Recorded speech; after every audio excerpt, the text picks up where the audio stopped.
Subhanahu wa taala. Pagi hari ini Allah memberikan kita taufik, hidayah, pertolongan, nikmat yang besar berupa bisa bertemu di tempat yang insyaallah sangat Allah muliakan, di masjid, di antara masjid-masjidnya Allah Subhanahu wa taala. Sungguhnya yang kita kerjakan ini merupakan satu usaha untuk mengisi umur kita, mengisi jatah waktu kita dengan amal saleh. Karena sungguhnya di antara yang akan ditanya oleh Allah Subhanahu wa taala di hari akhir adalah an umrihi fi ma'afna. Kata Nabi sallallahu alaihi wasallam, lan tazal qadama 'abdin yaumal qiyamati hatta yus'ala an arba'. Tidaklah akan bergerak kaki kita di hari kiamat nanti untuk menggerakkan satu langkah pun kecuali setelah ditanya tentang 4 perkara. Di antaranya Allah akan menanyai kepada kita tentang umur kita, untuk apa kita habiskan umur itu. Umur di dalam bahasa Arab, karena umur itu bahasa Arab ya Bapak Ibu sekalian, umur itu adalah serapan dari bahasa Arab. Bahasa Arabnya bukan umur tapi umur, umrun pakai ain ya. Dan ain itu umrun itu satu akar kata dengan amaro ya'muru. Kalau di ayat surat At-Taubah itu ada tentang memakmurkan masjid.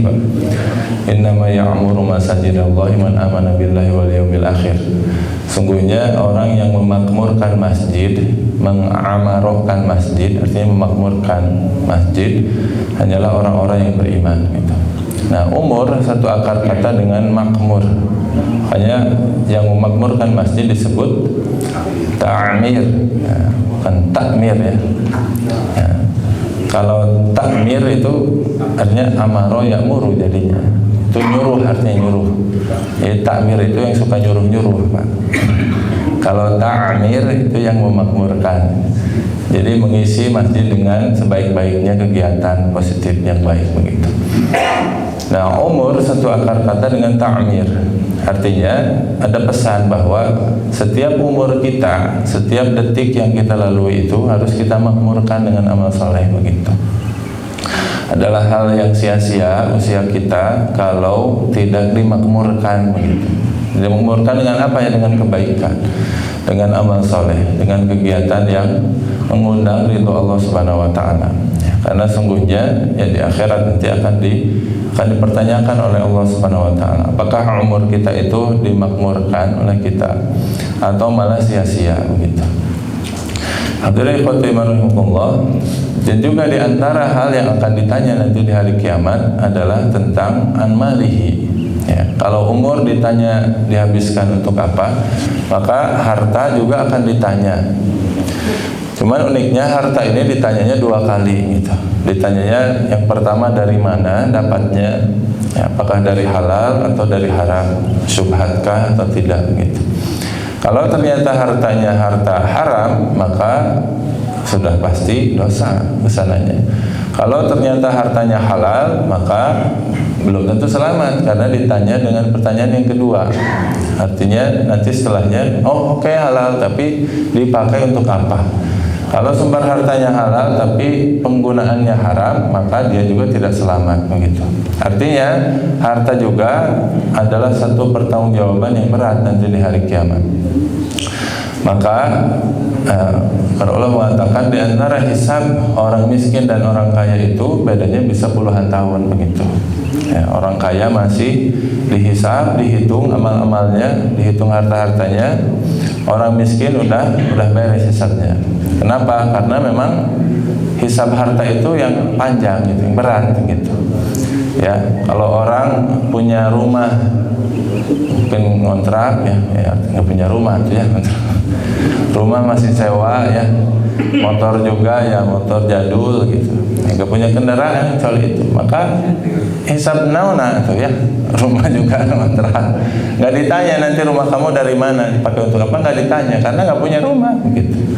Nanti mobilnya juga nggak ditanya dan nggak punya mobil gitu. Ya motornya juga cuma motor butut begitu. Ya ringan hisabnya. Tapi nanti bayangkan kalau orang itu punya banyak rumah gitu. Ya, rumahnya bukan cuma satu yang ditempatin, tapi di sebelahnya juga ada, bahkan di komplek lain, di kota lain juga pun ada. Mungkin ada yang punya rumah 10, 5 begitu. Maka setiap rumahnya akan ditanya. Nah, setiap pertanyaan butuh waktu, maka akan membutuhkan waktu yang panjang. Maka saya kadang-kadang sedih ya kalau ada rumah kosong gitu. Ya, kalau ditulisan dijual sih masih mending ya, mungkin ada niat baik untuk menjual.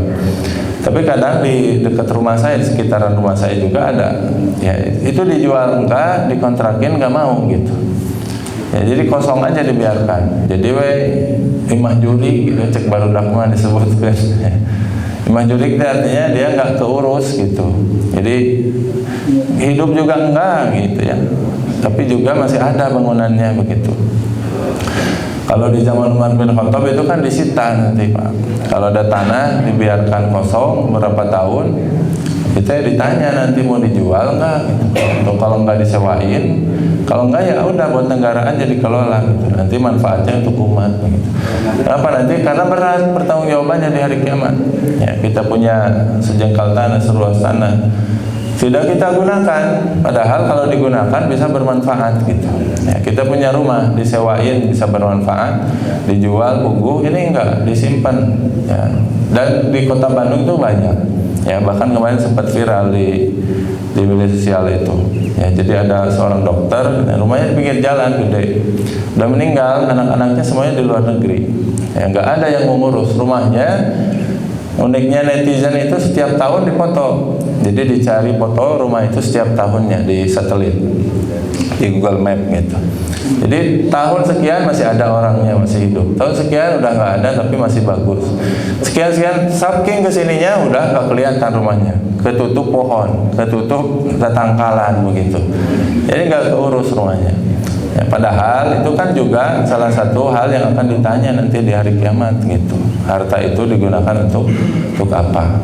Ya, maka semakin banyak harta, bukan Islam melarang ya, karena Islam itu kan tidak melarang kita mencari nafkah. Allah Subhanahu wa taala, wa ja'alna an-nahara ma'asya. Kami sudah siapkan waktu untuk kalian siang hari untuk mencari nafkah, untuk maisha gitu. Maka pergunakan untuk mencari nafkah, mencari harta ya. Bahkan kan ketika Allah mewajibkan sholat Jumat, ketika selesai apa? Fantasiru fil ardi wabtaghu min fadlillah. Silakan bekerja kembali, cari harta, cari karunia Allah Subhanahu wa taala gitu. Itu yang halal, yang berkah gitu. Artinya Islam juga tidak melarang untuk kita mendapatkan harta. Bukan berarti karena hisab berat ya udah miskin aja. Enggak. Tentunya harta kalau dikelola dengan baik, hartanya halal, digunakan dengan baik, maka akan datang kebaikan pula. Bahkan bisa jadi harta itu pula yang menjadi jembatan menuju surga begitu. Tetapi Nabi juga SAW mengingatkan bahwa fitnah umat Nabi itu yang paling besar adalah harta gitu. Ya, inna likulli ummatin fitnah, kata Rasul. Sungguhnya setiap umat itu punya fitnah. Punya fitnah itu bukan kayak bahasa kita ya. Fitnah kan bahasa kita mah apa? Menuduh tapi nggak ada buktinya gitu, itu fitnah. Pertama pakai P apa itu mah? Fitnah itu. Kalau fitnah dalam bahasa Arab itu bisa banyak artinya. Misalkan di surat Al-Baqarah kata Allah kan, wal fitnatu asyaddu minal qatli, minal qatl. Qatl itu pembunuhan ya. Fitnah lebih dahsyat, lebih kejam daripada pembunuhan gitu. Jadi suka banyak yang salah mengartikan, disangkanya fitnah teh menuduh tanpa bukti. Karena kalau ditimbang-timbang, fitnah menuduh tanpa bukti dengan membunuh ya dosanya lebih besar membunuh, bukan lebih besar fitnah. Kalau diartikan seperti itu, justru fitnah di ayat tersebut adalah kesyirikan artinya. Ya, jadi kesyirikan, kekufuran gitu yang dikerjakan oleh orang musyrik itu lebih besar dosanya daripada pembunuhan gitu. Karena kalau ditimbang memang dosa syirik itu lebih parah daripada dosa membunuh. Itu karena kesalahan arti gitu. Ya. Kalau di hadis itu Nabi SAW mengatakan fitnah umatku yang paling besar adalah harta. Nah, itu maksudnya ujian gitu. Ya, maksudnya godaan umatku ini yang paling besar adalah harta, ya. Maka boleh jadi banyak di antara umat Nabi sallallahu alaihi wasallam yang memang terjebak dengan dosa kubangan harta tersebut, ya.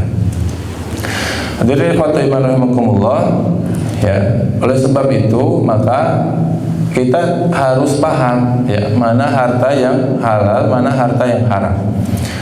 Bahkan para ulama itu meninggalkan bukan cuma harta yang haram, tapi juga yang syubhat, gitu. Ya, karena yang halal jelas, yang haram jelas, di tengah-tengahnya kata Rasul ada perkara syubhat yang kita itu kadang tahu, enggak tahu ini halal atau haram. Ya, para ulama meninggalkan hatta perkara yang syubhat.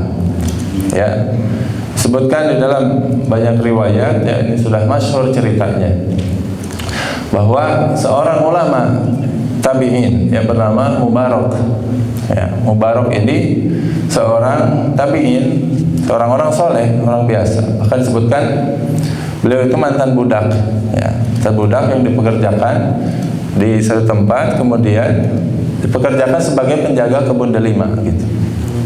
Ya, suatu hari majikannya datang ke kebun tersebut. Wahai Mubarak, kau sudah bekerja bertahun-tahun, maka carikan untukku buah delima yang manis, katanya. Maka Mubarak pun mencari dan ternyata mendatangkan delima yang pahit, gitu. Ya, majikannya marah, kenapa dikasih yang pahit? Ya, cari lagi, datang lagi yang asam, gitu. Ya, benar, selain ini penjaga kebun delima, tapi nggak tahu mana delima yang manis, gitu. Ya, akhirnya kata Mubarak, demi Allah saya tidak pernah, ya, memakan satu butir buah delima pun di kebunmu, karena engkau tidak memberikan izin kepadaku untuk mencicipi buah delima tersebut. Engkau hanya menyuruhku untuk menjaga kebunmu ini, begitu. Ya, sehingga nanti kan di ujung kisahnya itu majikannya ini karena kagum kepada kesolehan beliau, akhirnya dinikahkan dengan putrinya. Ya, dinikahkan dengan putri pemilik kebun delima tersebut, dan punya anak, dan anaknya namanya Ibnul Mubarak, Abdullah bin Mubarak, dan itu menjadi seorang ulama. Abdullah bin Mubarak itu ulama di kalangan tabi'in yang ahli hadis, ahli fikih, ahli perang bahkan, dan bahkan beliau itu orang kaya. Jarang ulama yang sekaligus orang kaya seperti Ibnul Mubarak.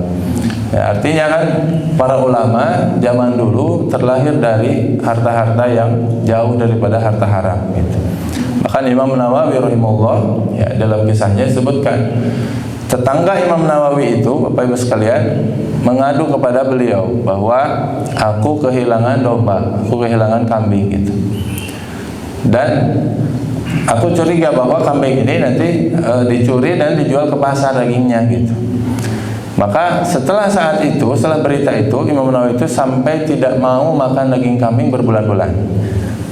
Kenapa? Karena nggak tahu yang saya beli di pasar ini buah-buah yang dicuri itu, gitu. Ya, sampai seperti itu waroknya para ulama, gitu. Nah, apalagi yang haram tentunya. Ya. Tapi Nabi SAW justru mengabarkan kebalikannya untuk umat di akhir zaman. Kata Nabi SAW, yahti ala nasi zaman, akan ada nanti di akhir zaman, ya, satu masa di mana manusia itu tidak peduli lagi hartanya itu dari yang halal atau dari yang haram, gitu. Nah, ini mungkin di zaman kita sekarang ini mungkin, ya, terjadinya. Di zaman sekarang kan orang kadang bilangnya yang haram juga saya kemudian nu halal, gitu. Ya udah sikat lah, gitu. Ya, padahal ya itu satu bentuk pengingkaran kepada nikmat Allah Subhanahu wa taala. Padahal Allah itu justru lebih banyak memberikan yang halal daripada yang haram, gitu. Ya, yang haram itu kan sedikit, yang disebutkan dalilnya saja. Secara umum segala sesuatu dalam perkara dunia itu halal kecuali disebutkan dalilnya.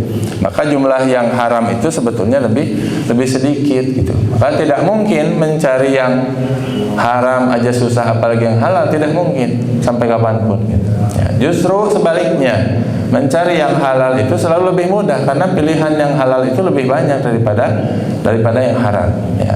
Tetapi karena itu namanya fitnah, kembali lagi, terkadang orang yang mengambil yang haram karena godaan, syahwat. ya, karena keinginan nafsu begitu, ya, bukan karena kebutuhan. Nah, hadirin khotbah rahimakumullah, pada kesempatan sekarang kita akan membahas beberapa bentuk, ya, harta yang diharamkan di dalam syariat Islam. Yang mungkin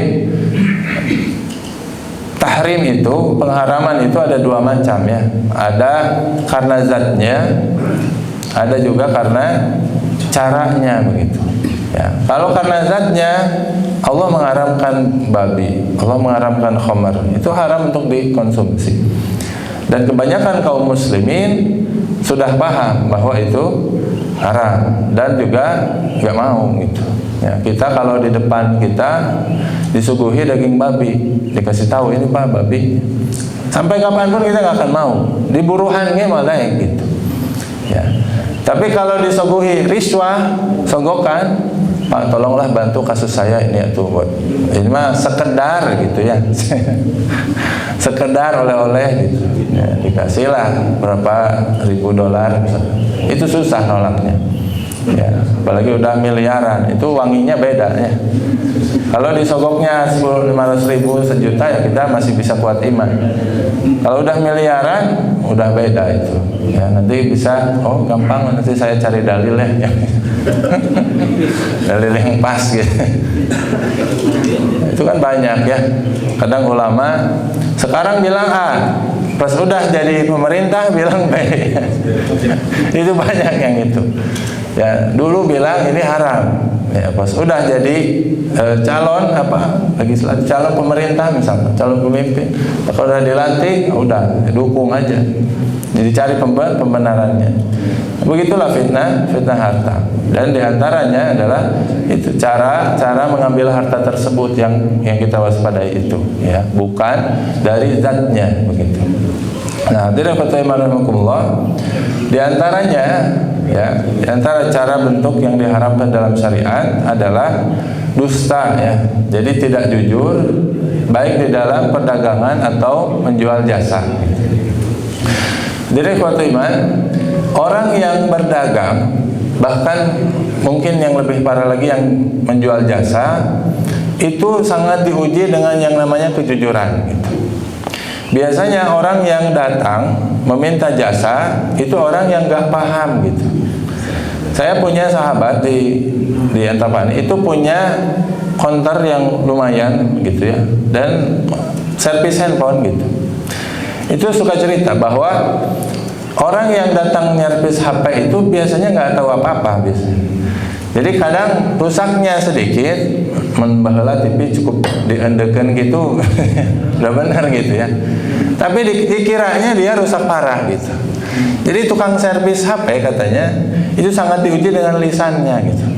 Dia bisa aja ngebohongi konsumen bahwa pas rusak, oh iya Pak ininya harus diganti, dan diganti juga nggak kelihatan dari dalam gitu. Dia diganti apa nggak tahu gitu.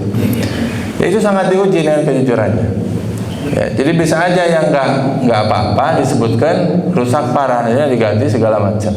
Itu kan banyak terjadi di bengkel, di mana gitu. Nah, sungguhnya Nabi SAW mengingatkan bahwa innat tujjar la yub'atsuna yaumal qiyamah fujjaran. Sungguhnya para pedagang itu kan konteksnya bisa barang, bisa jasa gitu. Ya, kebanyakan di antara mereka akan dibangkitkan di hari kiamat dalam keadaan fujjaron. Ya, fujjar, dia berbuat fasik, berbuat dosa begitu. Di dalam perdagangannya itu. Illa man ittaqa wa barra wa sadaq. Kecuali orang yang berdagang, berbisnis. Dalam perdagangan bisnisnya itu dia bertakwa, dia jujur gitu.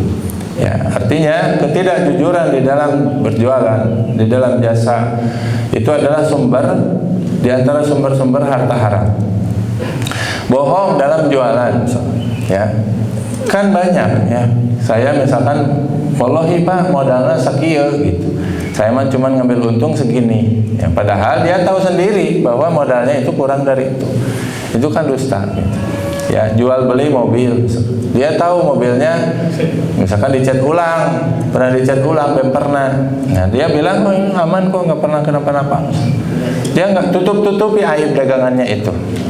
Ya, nah itulah diantara sumber harta haram.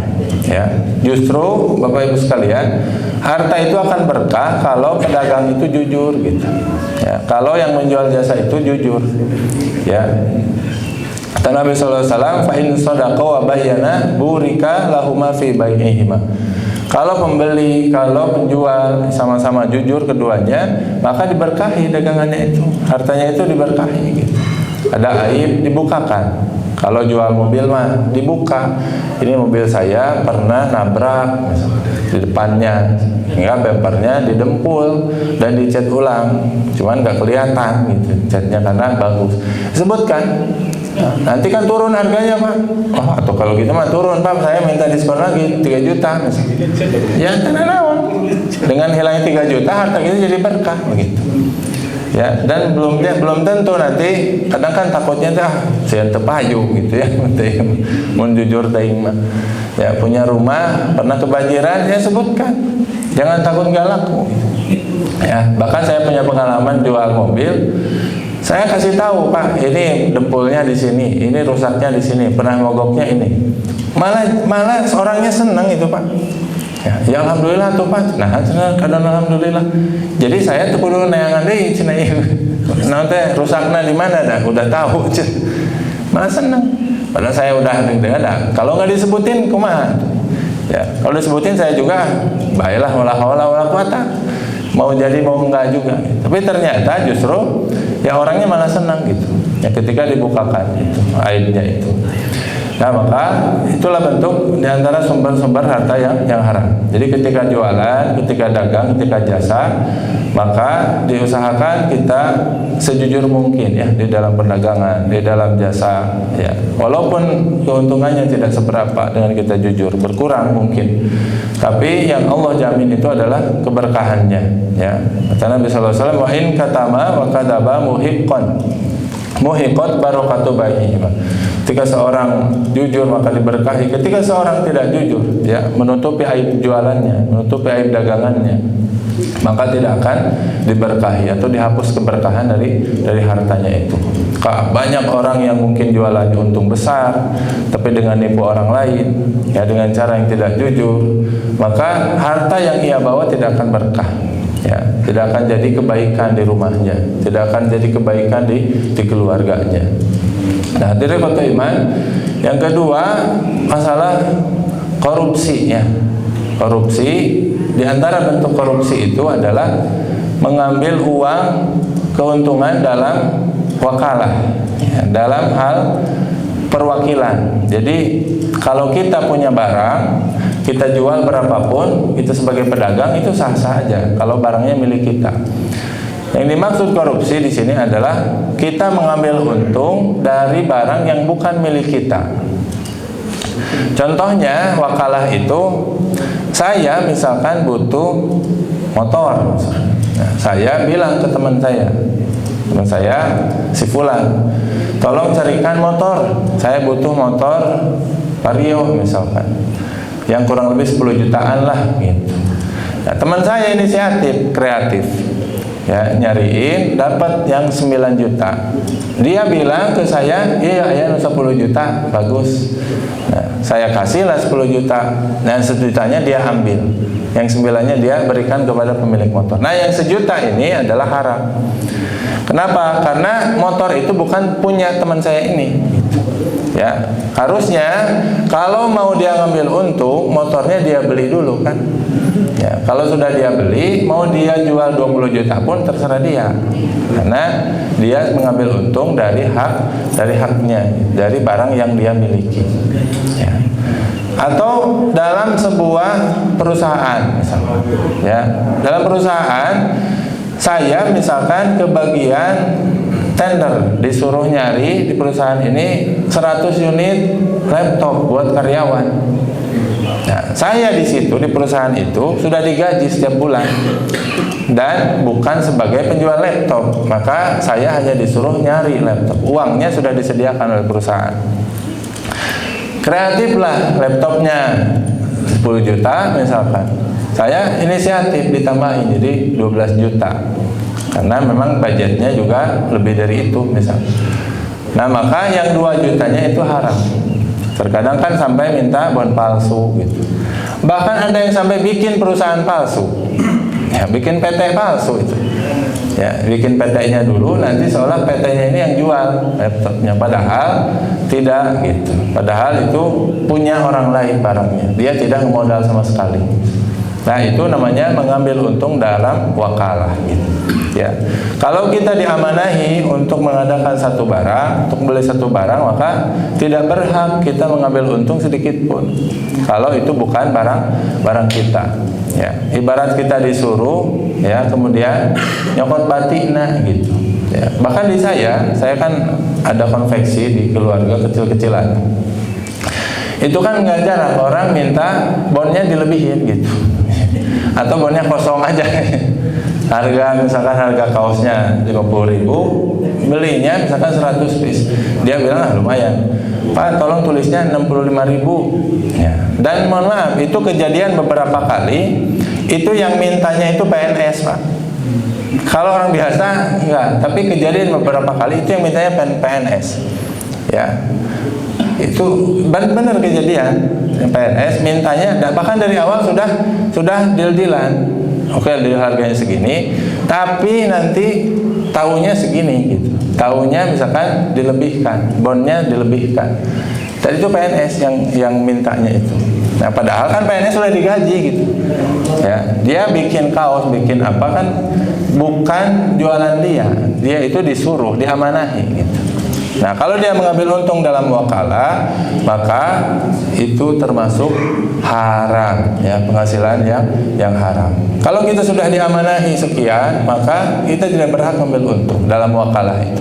Ya, kalau mau ya kita bilang bahwa barangnya punya kita dan kita beli dulu barangnya gitu. Ya, kita miliki dulu barangnya, baru kita jual dan itu sudah menjadi hak kita. Gitu.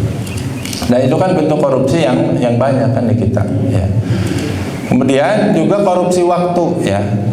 Nah, jangan salah ya, korupsi itu bukan cuma duit, Pak. Tapi waktu juga bisa dikorupsi.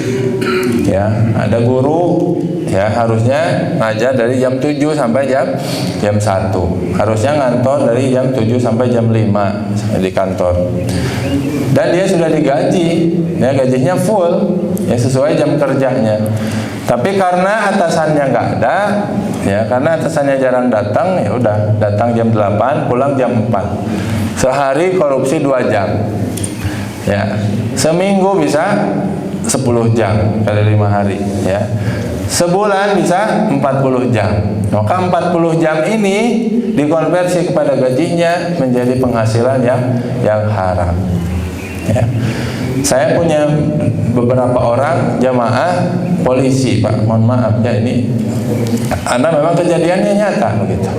Polisi cerita ke saya, Ustaz, sebenarnya polisi itu sudah kan gajinya full gitu, dari pagi sampai sore gitu. Udah ada jam kerjanya sebulan itu sekian gitu. Tapi kan kita tuh suka capek gitu. Kalau nongkrong di tempat itu terus menerus gitu. Kalau di jalan, makanya suka absen aja gitu. Pagi ke situ, nanti pulang aja ke rumah gitu. Nanti balik lagi ke situ pas mau pulang gitu. Ya sekedar absen aja. Nah, itu gimana? Ya kata saya, hukum asalnya kan al-muslimun ala syurutihim. Seorang muslim itu ya ditanya nanti di hari kiamat ya, bahwa sesuai dengan perjanjian yang dia lakukan gitu. Ya, dia terikat dengan perjanjian yang dia buat gitu. Kalau perjanjiannya sudah sekian, jamnya sekian, harinya sekian, ya mohon komitmen dengan itu. Ya, sekalipun sudah menjadi kebiasaan, maka ya tetap saja ya yang namanya haram ya haram, meskipun semua orang melakukan itu. Nah, bukan cuma itu ya, bisa jadi di pekerjaan yang lain pun sama. Ya, pekerjaan yang sifatnya bayarannya harian, sifatnya bayarannya bulanan, bukan borongan gitu. Ini sangat rentan dengan yang namanya korupsi waktu. Ya, bahkan guru pun bisa, guru di madrasah, guru di pesantren pun sama, bisa korupsi waktu. Ya, datang guru gajinya per jam misalkan, per jam pelajaran. Ini sudah bel, sudah masuk, masih aja ngerokok misalkan di luar. Ayo kagum, masih aja makan, masih aja ngapain. Sehingga 1 jam pelajaran harusnya 45 menit, cuman sisa 30 menit. Maka yang 15 menitnya ini jadi haram penghasilannya. Ya. Semua orang yang bekerja dengan waktu, maka dia berpotensi dengan korupsi waktu itu. Ya. Korupsi waktu itu kan ibarat dia mencuri kan sebetulnya. Ya, ibarat dia mencuri dari yang bukan hak dia gitu. Ya. Jadi dia mempergunakan waktu yang sudah dia amanahi dan dia dibayar dengan waktu itu dengan sesuai hawa nafsunya dia. Ya. Dan saya punya kenalan, Pak, itu PNS, rumahnya di Nagreg, kerjanya di Kota Bandung. Ya, dia cerita bahwa di kantornya udah biasa, harusnya pulang jam 5, rata-rata pulang jam 3. Kalau saya nggak pulang, usaha di kantor. Tapi karena takut, karena waro, setiap bulan dia nggak mau ambil gajinya setara dengan itu. Jadi 2 jam misalkan waktunya yang dia tidak kerja, 2 jam itu dikali gajinya gitu. Ya, kira-kira misalkan 500.000, 600.000 sebulan. Maka yang 600.000 itu dia sedekahkan, dia keluarkan uangnya, takut untuk dia makan gitu. Ya, itu karena kan sikap waro, karena kehati-hatian gitu. Ya. Kemudian Bapak sekalian, di antara sumber harta haram ya juga memakan harta anak yatim. Ya, kata Allah Subhanahu wa taala, innal ladzina ya'kuluna amwalal yatama zulman innama ya'kuluna fi butunihim nar wa sayaslawna sa'ira. Sungguhnya orang-orang yang memakan harta anak yatim, maka tidak ubahnya dia seperti memakan api neraka di dalam perutnya. Ya, sudah memakan api dalam perutnya, dia juga akan dimasukkan ke dalam api neraka Allah Subhanahu wa taala. Bagaimana makan harta anak yatim itu? Dan siapa anak yatim itu? Yatim itu man faqada abawa wa huwa shaghir, ya. Dia yang kehilangan ayahnya dalam keadaan dia masih kecil, itu yatim. Jadi kalau orang sudah balik tidak bisa disebut yatim. Ya, tapi bukan berarti dia jadi boleh dizolimi, bukan. Tapi secara bahasa dia tidak bisa disebut yatim lagi. Jadi yatim itu harus di bawah balik gitu. Ya, balik sekarang sekitar 10-11 tahun. Jadi kalau ada anak yang 9 tahun, 8 tahun ditinggal meninggal ayahnya, maka dia adalah yatim. Nah, disebutkan di dalam Quran, dan yatim ini memang salah satu pihak di dalam syariat Islam yang dimuliakan, yang sering Allah dan Nabi-Nya wanti-wanti supaya kita nggak zolim sama anak yatim gitu. Bahkan Allah memotivasi untuk memelihara anak yatim. Nabi memotivasi untuk memelihara anak yatim gitu. Ya, kan kata Nabi SAW, ana wa kafilul yatim kahataini fil jannah. Bapak Ibu sekalian, yang dijanjikan surga dekat dengan Nabi SAW itu bukan orang yang jihad, bukan orang yang haji, ya, di dalam hadis tersebut. Tapi justru orang yang memelihara anak yatim, kafilul yatim. Ya, kata Syekh Utsaimin, kafilul yatim itu dia yang memberi makan, mengurus anak yatim seperti ke anaknya sendiri, itu kafilul yatim itu. Ya, jadi dia biayai sekolahnya, dia beri makanan, dia sayangi seperti anaknya sendiri, itu kafilul yatim. Sampai kapan? Sampai dia balik, sampai selesai sekolah misalkan. Ya, artinya sampai dia bisa mandiri gitu. Itu kafilul yatim itu. Nah, kata Rasul, kafilul yatim dengan Nabi itu nanti sedekat ini, sedekat jari jemari beliau di hari di surga nanti itu. Nah, ada orang yang bukannya misalkan nanggung yatim, malah makan hartanya. Ya.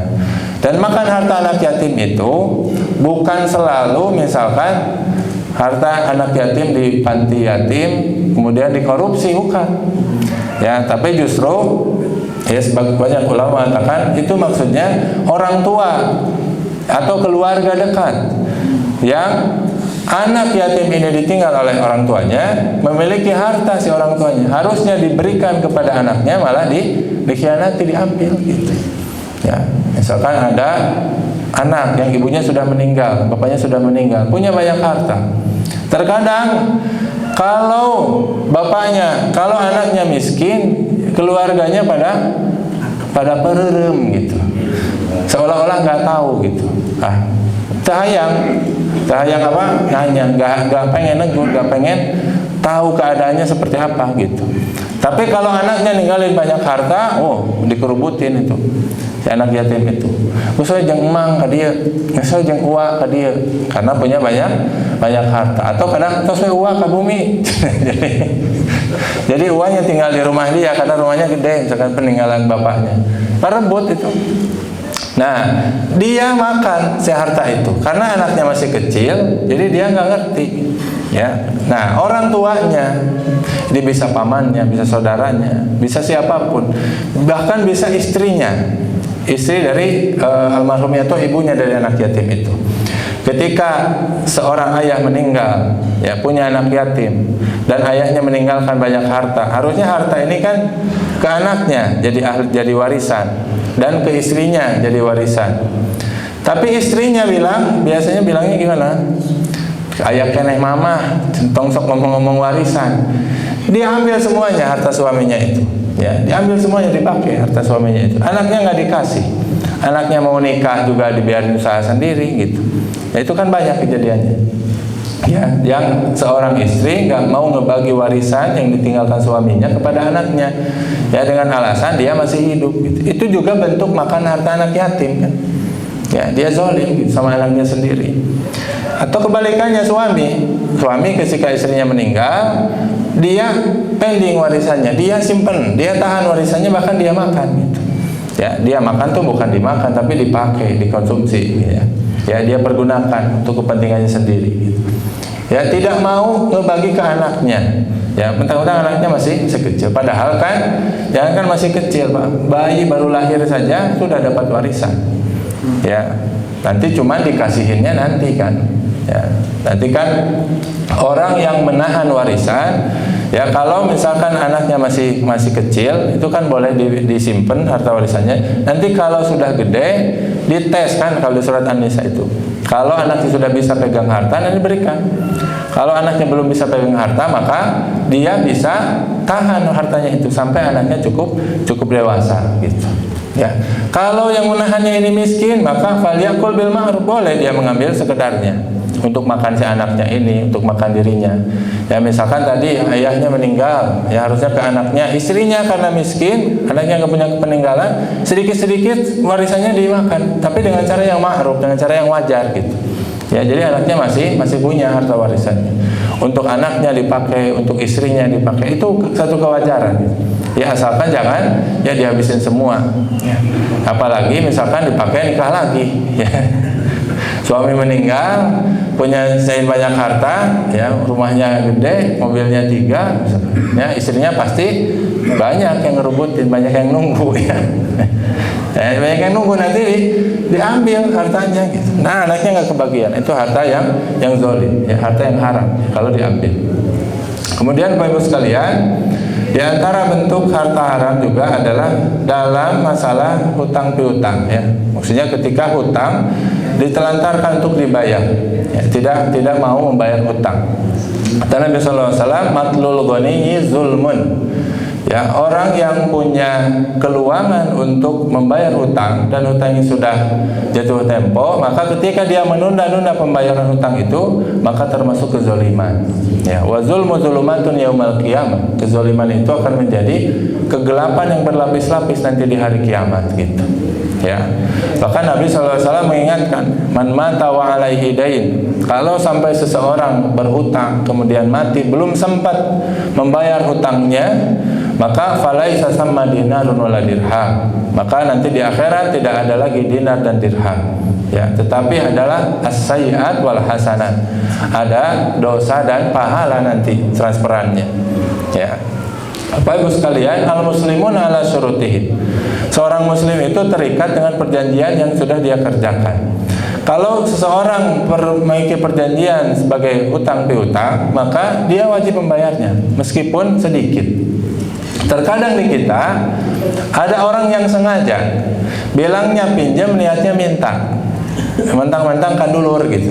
Dua ngadulur, cing minjem heula 100. Minjem, bilangnya minjem. Kalau bilangnya minjem berarti akadnya pinjam meminjam. Kalau pinjam meminjam berarti wajib dikembalikan.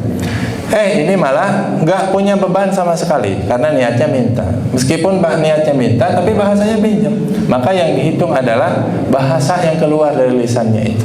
Ya, akad yang terjadinya adalah akad pinjam meminjam. Maka wajib dikembalikan. Gitu.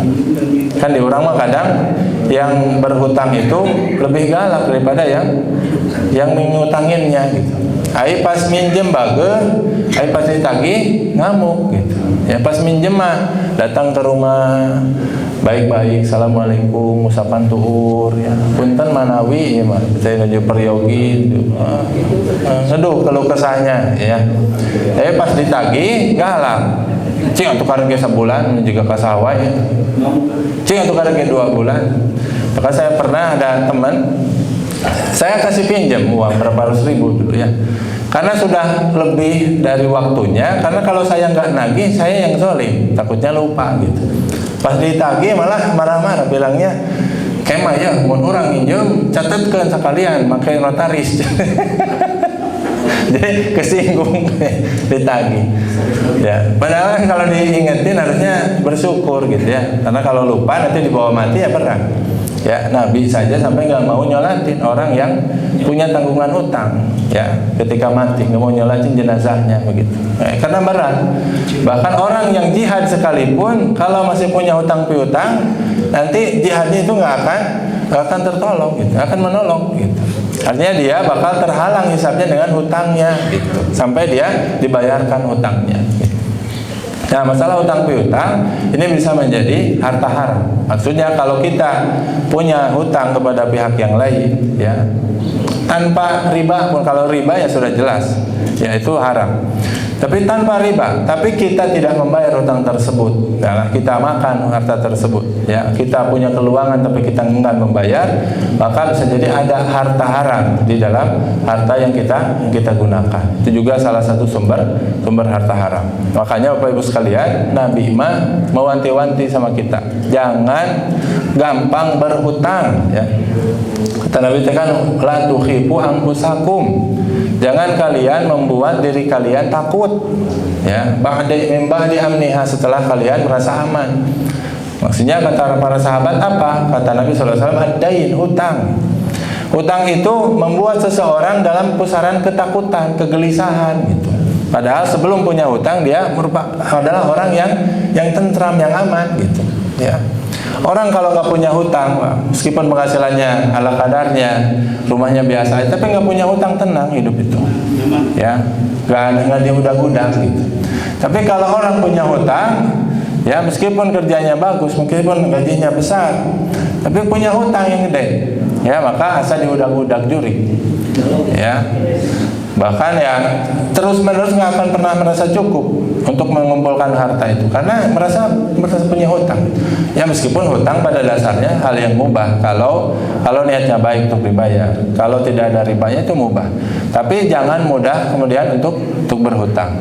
Ya, zaman sekarang orang berhutang itu bukan karena kebutuhan, ya, kadang-kadang karena gaya. Ya, karena sekarang orang itu disuguhi dengan algoritma yang menjebak, gitu. Pas buka e-commerce itu barang-barang yang disukain itu disuguhin, gitu. Itu Shopee, Tokopedia itu tuh tahu kita sukanya apa, ya. Maka pas kita buka, oh ada ini, ada itu. Kalau kita sukanya misalkan perabotan, disuguhin itu. Ketika kita punya uang, dipaksa buat belanja, ya, dirayu untuk belanja. Sampai ketika kita nggak punya uang, disuguhi yang namanya pay letter. Pay letter teh nganjuk mah baheulana usul, nama bahasa asli nama ngutang pay letter teh. Pay letter supaya keren bahasanya. Pay letter harus ada bunganya, ya. Bahkan sekarang digodanya apa?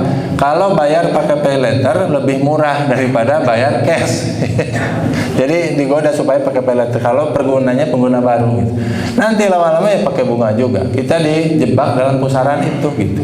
Ya, supaya kita berhutang bukan untuk kebutuhan pada akhirnya, tapi untuk gaya, gitu. Artinya dikit-dikit ngutang, dikit-dikit ngutang, pengen baju baru ngutang, pengen sepatu biar gaya ngutang, ya. Dan itu kebanyakan orang-orang yang menengah ke bawah biasanya yang kejebak dalam pusaran itu, ya. Itu Pak pernah ada surveinya. Jadi katanya kenapa tahu bahwa yang itu menengah ke bawah? Karena dia selalu misalkan dibandingkannya persentasenya yang lebih dipilih itu adalah cicilan yang kecil, ya. Maksudnya kalau orang kan penghasilannya 20 juta, dia ngambil cicilan yang 1 juta sebulan. Ini enggak, biasanya yang dipilih itu yang 100.000 sebulan. Itu menunjukkan bahwa penghasilannya juga kecil. Ya, artinya yang menengah ke bawah justru kebanyakan lebih tergoda untuk hal itu. Ya, padahal kan kata Rasul jangan mudah berhutang. Ya, kalau kata Umar bin Abdul Aziz, hutang itu kan kegelisahan di malam hari dan kehinaan di siang hari. Jadi siang harinya hina karena dikejar-kejar gitu. Ya, siang harinya hina karena siang harinya kerja buat nutupin hutang gitu. Ya, jadi kayak budak gitu. Ya, dan malam harinya gelisah. Ya, karena pikiran hutang. Ya, sare gitu. Batur menonton Persib menang teh atau imah saya atau karena pikiran hutang gitu. Ulah namanya. Nah, Bapak sekalian, diantaranya juga adalah yang perlu kita ini ya, terutama laki-laki, berjualan setelah azan kedua sholat Jumat, ya. Setelah azan Jumat, kalau azan 1 kali ya berarti azan Jumat, kalau azannya 2 kali berarti azan yang keduanya, ya. Kata Allah Subhanahu wa taala, ya ayyuhalladzina amanu idza nudiya lis-sholati min yaumil jum'ah fas'au ila dzikrillahi wa dzarul bai'. Wahai orang beriman, kalau kamu diseru untuk melaksanakan sholat Jumat, maka bersegeralah menuju panggilan Allah, bersegeralah mendengarkan khutbah-khutbah di masjid sholat Jumat, dan tinggalkanlah jual beli, wazarul bai', tinggalkanlah jual beli. Ya, kalau kata Imam Malik, ini menunjukkan transaksi yang dikerjakan setelah azan sholat Jumat itu sifatnya batil dan haram. Bagi siapa haramnya? Bagi orang yang diseru untuk melaksanakan sholat Jumat, untuk laki-laki yang sudah balik. Kalau seseorang bertransaksi antara perempuan dan perempuan tidak masalah. Kalau seorang berjual beli antara laki-laki yang balik dengan perempuan, itu yang bermasalah. Apalagi laki dengan laki gitu. Ya, kadang-kadang kan di masjid suka banyak yang dagang. Kalau masjidnya pinggir jalan apalagi. Itu kadang-kadang masih aja ngaladangan sampai deket qomat, sampai khutbah pun masih jualan gitu. Ya, karena yang istirahat apalagi ya, mungkin baru keluar jam 12 kurang, jam 12 adzan Jumat baru beli batagor, sambil khutbah sambil dengerin batagor, sambil dengerin khutbah sambil makan batagor gitu. Nah, batagornya dibeli setelah azan Jumat. Itu tuh batil transaksinya. Ya. Artinya transaksinya diharamkan gitu. Sebagian mengatakan batil itu tidak sah, harus diulang nanti akadnya gitu. Ya, itu kan sering terjadi. Kayak saya kalau khutbah di masjid saya, kan di masjid saya itu banyak pedagang di terasnya. Saya suka sebelum khutbah saya suka bilang dulu, supaya berhenti dulu, bisa si mang nasita Jumatan heula. Karena itu suka kayak gitu kejadiannya. Masih khutbah, sagi khutbah pun masih ngaladangan gitu. Karena nggak boleh. Ya, Bapak sekalian, kalau kita bukan sebagai penjual, ya minimal jangan sebagai pembeli juga gitu. Ya. Atau misalkan transaksi yang lain. Kita sambil dengerin khutbah, sambil check out di Shopee. Nah, sama aja itu, apalagi di masjid ya. Transaksi di masjid kan nggak boleh. Ya, kata Nabi SAW kan, semoga orang yang berjualan di masjid itu tidak beruntung. Ya, kita doakanlah supaya tidak beruntung perdagangannya. Gitu. Menunjukkan larangan untuk berjualan di masjid, untuk bertransaksi di masjid. Gitu. Nah, maka yang berikutnya itu adalah berjualan setelah atau bertransaksi ya. Saya misalkan jual beli setelah azan kedua sholat Jumat. Jadi kalau sudah masuk azan, maka semua transaksi itu ditinggalkan. Nanti dilanjutkan boleh setelah selesai sholat Jumat. Kan kata Allah, "Wabtagu min fadlillah, fantashiru fil ardi wabtagu min fadlillah." Kalau sudah selesai ibadah sholat Jumat, silahkan lakukan kembali, ya, bertebaran di muka bumi, ya. artinya ulah cicing di masjid terus ya, sampai maghrib salat Jumat, silakan balik lagi ke pekerjaannya, ke perdagangannya, cari karunia Allah Subhanahu wa taala gitu. Dan yang terakhir Bapak sekalian, mengambil sesuatu yang bukan haknya. Ya, jadi biasanya pungutan ya. Ini banyak terjadi. Misalkan kita kerja di kelurahan atau di perpajakan, itu kan terkadang ada orang yang minta diuruskan sesuatu. Nah, terkadang kan ada minta pungutan liar, ya, saridona Pak, saridona. Gitu. Saya pernah ngurus SIM, ngurus STNK di Samsat dulu waktu pertama saya ke Bandung.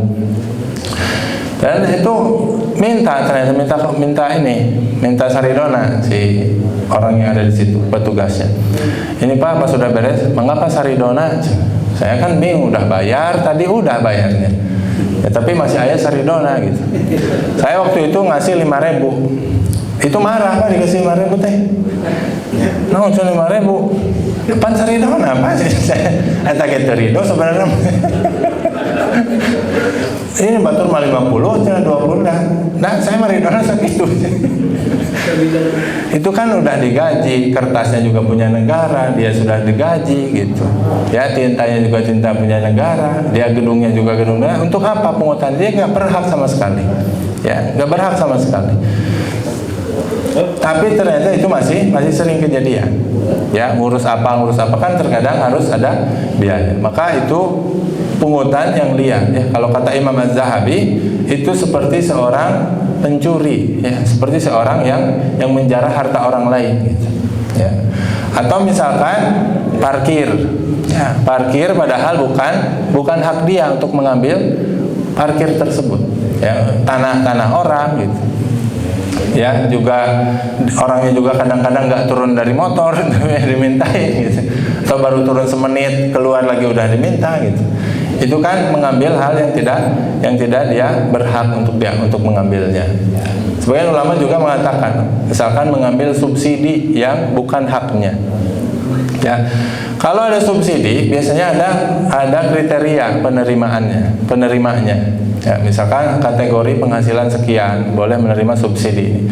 Terkadang giliran subsidi orang itu boro-boro, tapi disebut sangsara disebut miskin nggak terima, tapi perlebah giliran subsidi mau gitu, dikategorikan sebagai miskin. Padahal itu mengambil hal yang bukan hak dia. Ya, nah Bapak Ibu sekalian, mungkin itu ya sebagian sedikit. Kalau mau yang lengkap nanti bisa kita pelajari atau Bapak Ibu sekalian baca di buku Harta Haram Fikih Muamalah Kontemporer yang Ustadz Erwandi At-Tirmizi. Itu disebutkan bentuk-bentuknya, ya, sebutkan dampak-dampaknya. Ya. Bapak Ibu sekalian, di antara dampak memakan harta haram, ya, mengambil harta haram yang bukan hak kita adalah ditolak doa, Pak. Ya, doa itu sulit dikabulkan. Karena Nabi SAW ada orang yang safar, ada orang yang mengangkat kedua tangan menyebut Asmaul Husna. Ya, dia seharusnya sudah dikabulkan doanya dengan menempuh adab-adab doa tersebut. Ya, tapi kata Nabi SAW kan apa? Wamat amu haram, makanannya haram, minumannya haram, atau pakaiannya haram. Ya, meskipun tidak dimakan tapi dipakai. Ya, kalau zaman sekarang mungkin kendaraannya haram, rumahnya haram. Fa anna yustajabu lidzalika. Maka bagaimana mungkin doanya itu akan dikabulkan. Ya, bayangkan Pak kalau kita sakit, kalau kita ada hajat kepada Allah, dan selalu kita ada hajat kepada Allah. Ya, kita ingin minta tolong sama Allah, ternyata Allah nggak dengar doa kita karena ada harta haram di dalam diri kita, dalam rumah kita. Waliyadzubillah. Nabi SAW juga mengingatkan, ya ayyuma lahmin nabata min suhtin fannaru aula biha. Kalau ada tumbuh daging yang haram dalam diri kita, maka neraka lebih berhak, ya, untuk dirinya tersebut. Ya. Para ulama menyebutkan kenapa disebut neraka lebih berhak untuk dirinya. Itu banyak sebabnya. Pertama, dia akan malas beramal soleh. Ya, untuk masuk ke surga dia butuh beramal soleh. Sedangkan ketika dia memakan banyak harta haram, maka dia akan dibuat malas untuk beramal soleh. Ya, makanya kan di dalam Quran Allah mengatakan, ya ayyuhar rusulu kulu minat thayyibati wa'malu sholihan. Wahai para nabi, wahai para rasul, makanlah dari makanan yang halal, kemudian beramal solehlah kalian. Artinya makanan yang halal, harta yang halal ada kaitannya dengan amal soleh gitu. Itulah sumber gizi, sumber tenaga untuk kita beramal soleh, yaitu makanan yang halal. Kebalikannya, mafhum mukhalafahnya, kalau orang memakan harta yang haram, maka akan sulit beramal soleh, gitu. Ya, akan malas beramal soleh itu. Ya, makanya ketika dengar azan, tidak ada lagi pengagungan. Dengar azan teh jongjon aja gitu. Dengar azan teh cuek aja. Gak merasa itu teh panggilan Allah. Ya, dia taunya ya nu azan saham aki-aki. Udah gitu. Nu azan saham nih palas gitu. Sok mun aya nu azan batuk sok sareuri da eta di rumah teh. Nu azan batuk. Nah, kan hakikatnya azan itu panggilan Allah gitu. Nah, orang yang banyak harta haramnya, ada tumbuh harta haram di dalam dirinya, akan sedikit pengagungannya terhadap syiar-syiar Allah. Ya, dengar Quran dia nggak tersentuh, dengar azan dia nggak terpanggil, dengar tausiah dia nggak masuk ke dalam dirinya, nggak masuk ke dalam hatinya gitu. Itu kenapa? Karena diantaranya harta yang haram. Ya, nah, itu makanya banyak dampak daripada harta haram. Belum lagi kalau dihisab nanti di hari kiamat. Ya, hisabnya sangat berat. Bapak Ibu sekalian, hidup kita tidak lama di bumi ini. Hidup kita hanya 60-70 tahunan saja di dunia ini. Yang lebih sedikit saja. Setelah itu kita akan bertanggungjawabkan segala macam apa yang kita kerjakan. Di antaranya juga harta kita akan kita bertanggungjawabkan di hadapan Allah Subhanahu wa taala pada hari yang tidak ada lagi hari setelahnya, ya, pada hari kiamat. Yang setelahnya adalah kekekalan yang abadi. Ya, kita akan bertanggung jawab dengan segala harta yang kita miliki. Wallahu a'lam bishawab. Bapak Ibu sekalian, mungkin itu yang bisa saya sampaikan. Kurang lebihnya saya mohon maaf. Sallallahu ala nabiyina Muhammadin wa ala alihi wa ashabihi ajmain. Mungkin langsung tutup. Ya. Mungkin kita ada pertanyaan, Maka kadang-kadang mengenai halal dan haram ini memang kalau dibaca